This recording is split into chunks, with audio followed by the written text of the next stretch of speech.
The amazing drama you're about to see is a matter of human record. You may believe it or not, but the real people who lived this story, they believe it. They know. They took that one step beyond.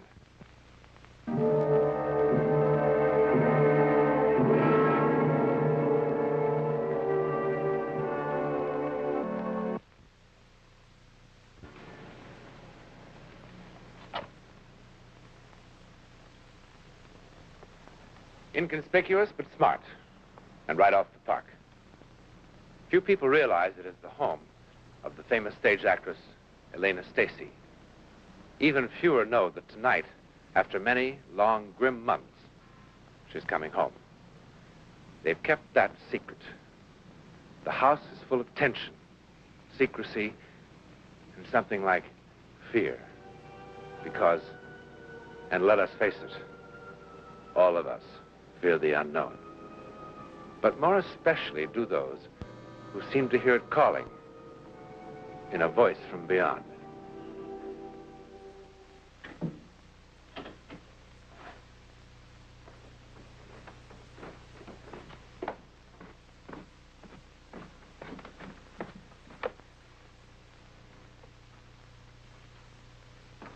Did you want something, Mrs. Marpole? No, sir. No, unless... Oh, Mr. Stacy, if you've changed your mind, I can take care of the room in no time. I can have everything packed away and out of sight before she gets here. Thank you, no, Mrs. Marpole. We have to leave that up to her.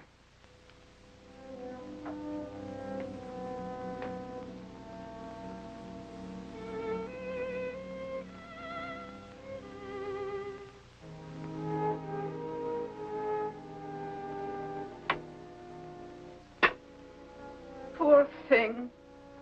Poor thing. Please, Mrs. Marpole.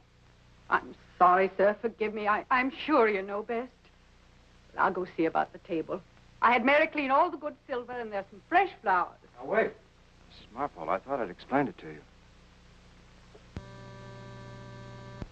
There's to be no fuss. This is nothing special about tonight. Look, forget the dining room altogether. We'll have dinner in here by the fire, the way we have a million times. You see, it's to be a night like any other night. Just as though nothing had ever happened. You understand? Yes, sir. As if nothing had ever happened.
Kevin. Hi, darling. Hi, sweetheart.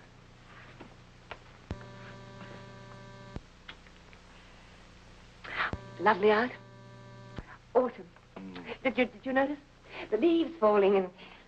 Oh, a fire. How nice. I thought you might enjoy having dinner by the fire. Wonderful. Though I'm not too hungry. Are you? Not too.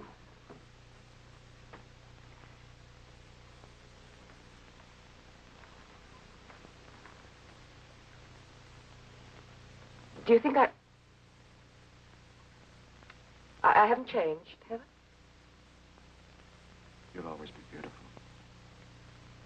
Everyone changes. Ages. I've been thinking of having my hair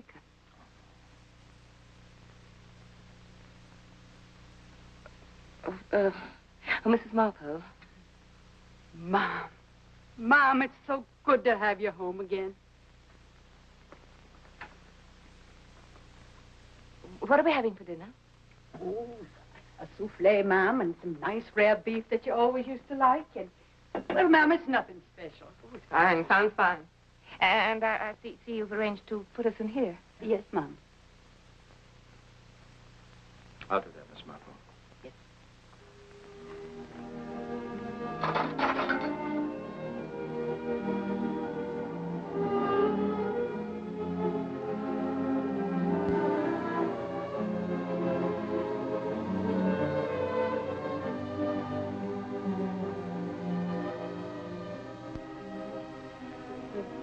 This material has held up quite well, hasn't it? Hmm? Well, perhaps it is a little faded. I hadn't thought it would fade. Maybe I should get a damask in a little darker shade. Or do you think that would be a mistake? What the world are you talking about? I asked if you thought that the damask should be I'm sure I don't know. Kevin!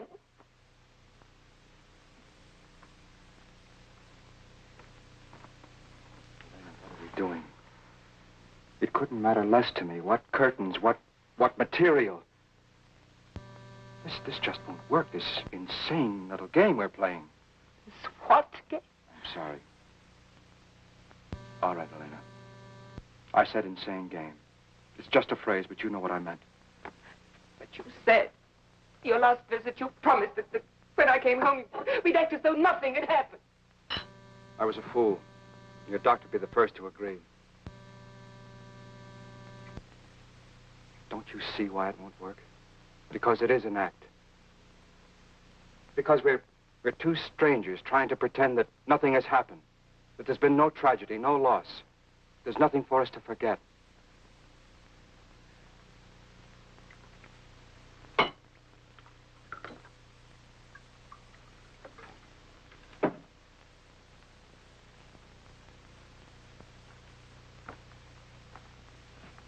You've spent many months trying to readjust to a harsh truth. There's no reason why you should accept it alone. I'm your husband. I love you. What hurts you hurts me. The only joy I can contemplate is a joy that I can only contemplate with you.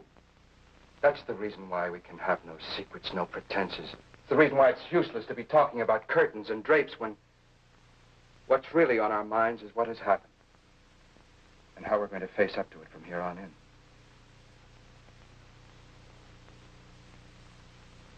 You're right, Kevin. Excuse me. Oh, that's quite all right. Mrs. Marpole, go right ahead. I'm going upstairs. Change. You do that.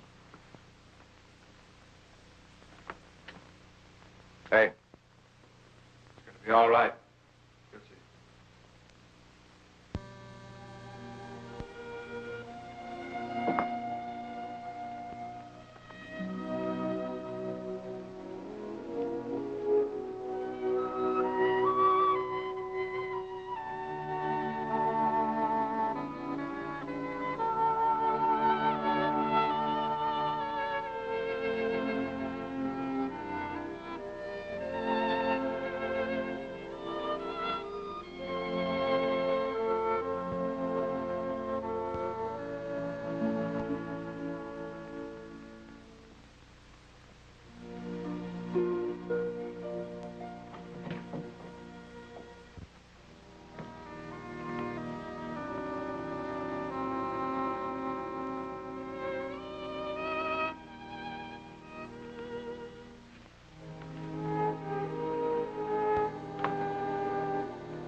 Tomorrow, I must get Mrs. Marpole to help me put Dee Dee's things away for safekeeping. Yes, darling. I think that would be wise. At least until we need... No. No, Kevin, I've made up my mind about that. Since I can't have another child of my own, I'll have none. An adopted child could only remind me of Dee Dee. Oh, I don't want to forget Dee Dee. But I must accept that she's gone. You've come a long way, Elena.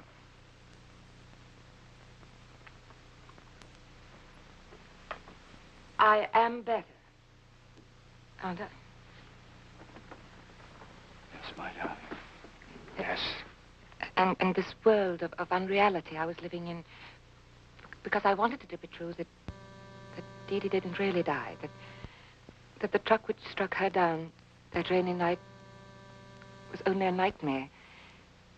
That delusion won't come back, will it? It won't haunt me anymore.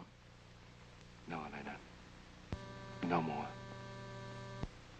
Oh, I've missed you so. Oh, darling, I've missed you too. Tonight, we celebrate. I've got the biggest bottle of champagne you've ever seen on ice. You're home again. I'll be right back.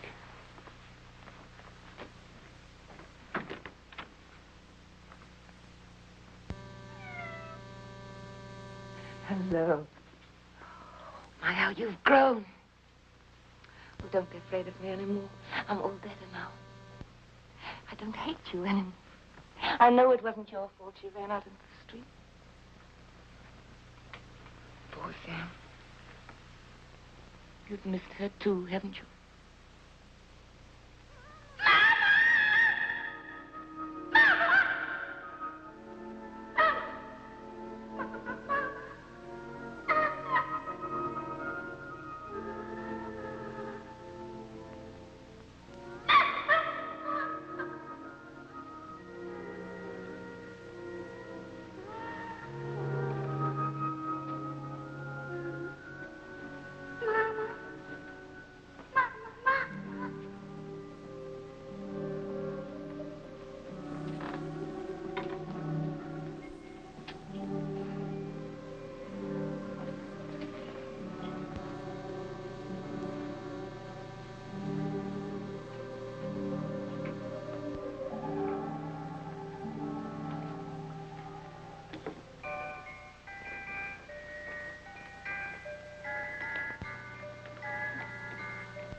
Darling. Are you all right? Yes. Just silly. I thought I heard... I'm fine. Yes. Of course you are. Of course you are. Yeah.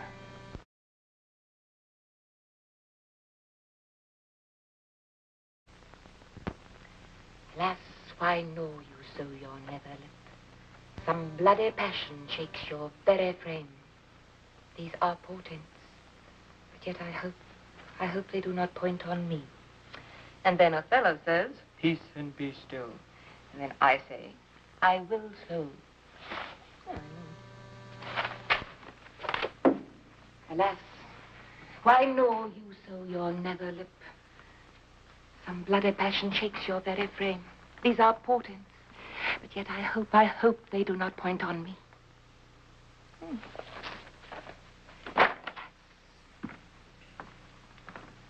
Hi, sweetheart. Hi, darling. Something smells good. What is it?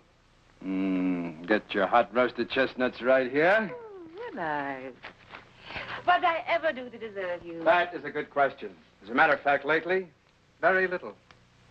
Why, is that nice? What about that sweater I've been knitting? Oh, come on now, Elena. Knitting. But don't knock it. It's a great pastime. Exactly.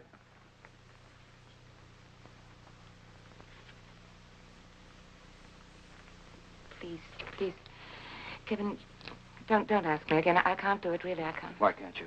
You're absolutely brilliant in the part at Stratford. No one's forgotten you yet. That was years ago. Before Dee Dee.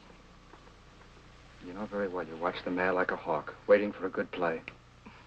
Any play? Any play except the play I'm doing. You know very well why I've put off casting. I know why, and it isn't because you can't find a dozen other actresses better suited. I don't want a dozen other actresses. You'll be marvelous. No, something else will turn up. I couldn't do it to you. Your whole future's wrapped up in this production. I can't let your pity for me... Pity? What are you talking about? I need you. Can you honestly trust me? What if I lost my grip like before? What if I became ill again and let you down? You won't. You won't. You make me feel so sure. Don't think I don't understand what you're doing. You don't need me.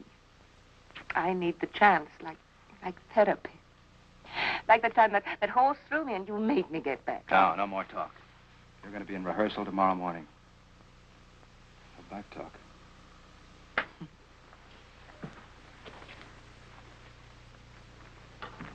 Where are you going? I'm going to release it to the press. They're waiting on the doorstep. Practically.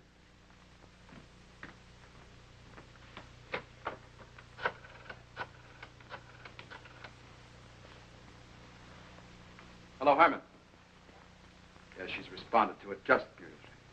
Yes, she's very excited about it. Yes, she's accepted. Now we can pull all the plugs on publicity. Yes, by all means. Mama. Look, first off, I want you to get a hold of Wilson and Leonard Lyons. Mama. Mama. Oh, that's brilliant. Mama. Yes, of course. Say something like, Elena, Stacy. Don't you hear? Next triumphant return to the stage in Othello, Shakespeare's immortal tragedy. Yes, of course. Well, you can take it from there. You can go on and just soup it up and give it a real whiz-bang campaign. Yes, of course. Elena, I don't know what to tell you. It's just too stiff now. Try it again, please.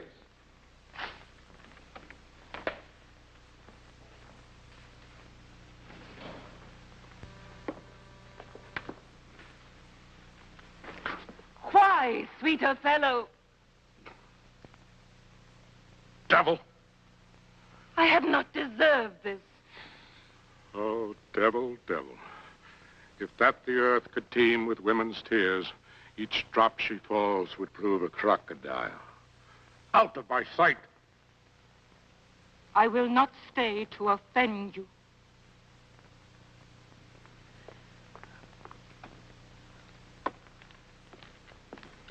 Kevin, can I take 5 minutes? Fine, darling. Why, I think that's the right level. The way we discussed it at lunch, I think it's proof that we've really got something. All right.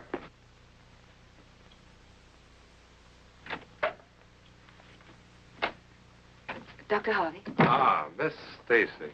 How do you do? It's so good of you to come to the theater. Oh, frankly, Miss Stacy, if you hadn't sounded so distraught over the I telephone. do appreciate it.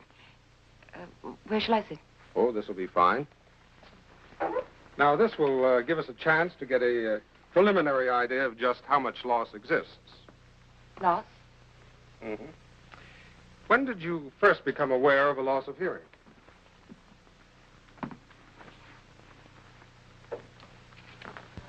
Well, Doctor, I don't really have any trouble hearing. But sometimes people going deaf do hear things that aren't there, don't they? I mean, I read somewhere. Bells, telephone bells, music, all sorts of weird noises. Yes, that happens. It's called tinnitus. Now, we'll get into your medical history later. Meanwhile, if I can just fit this like this, so. Comfortable? Comfortable? Fine, thank you. All right. Now. What was that? You heard that. Fine. Whenever you hear, raise your hand.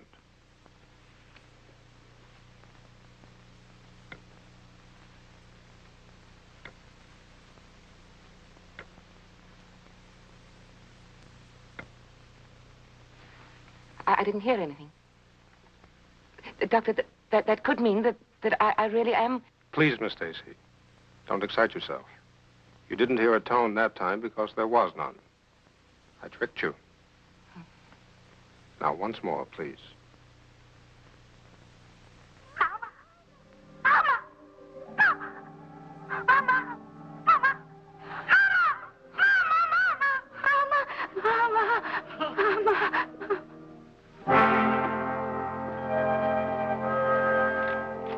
Want to see them on stage in 5 minutes. Elena?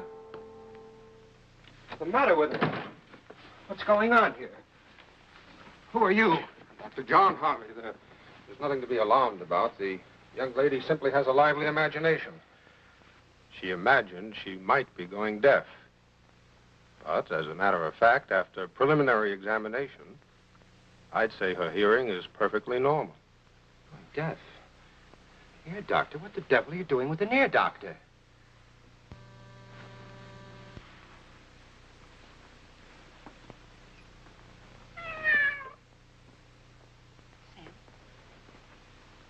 I'm going to be all right.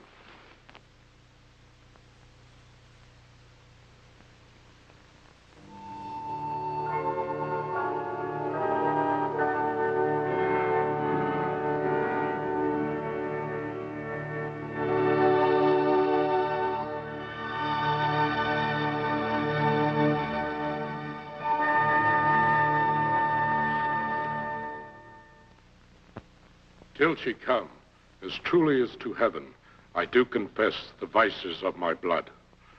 Her father loved me, oft invited me, still questioned me the story of my life.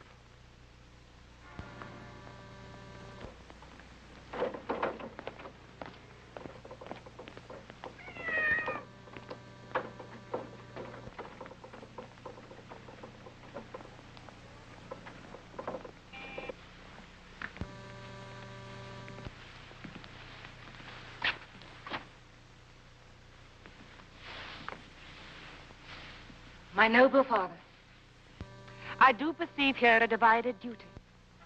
To you, I am bound for life and education. My life and education both to learn me how to respect you. You are the lord of duty. I am hitherto your daughter. But here's my husband. And so much duty as my mother showed to you, preferring you before her father. So much I challenge that I may profess due to the more, my lord.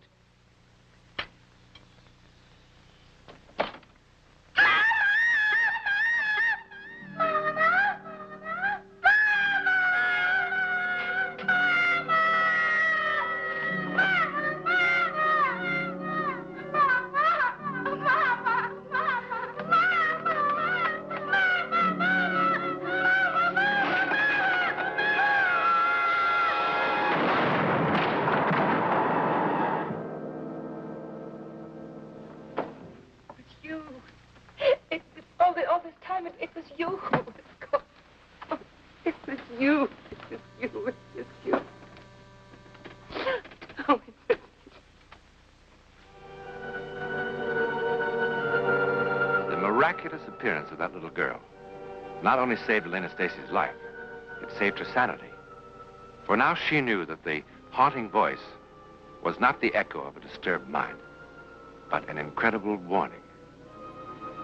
Even more comforting is the thought that possibly one living child was the courier for another child of beloved memory. In any event, the psychic phenomenon we have just seen is called clairaudio, which means the hearing rather than the seeing of things that have yet to happen. In a moment, a word about next week's Step Beyond.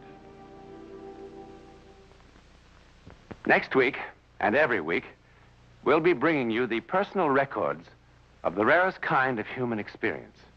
Man's adventure in the world of the unknown, that mysterious psychic world beyond our five senses. This is your invitation to take with us that astonishing one step beyond.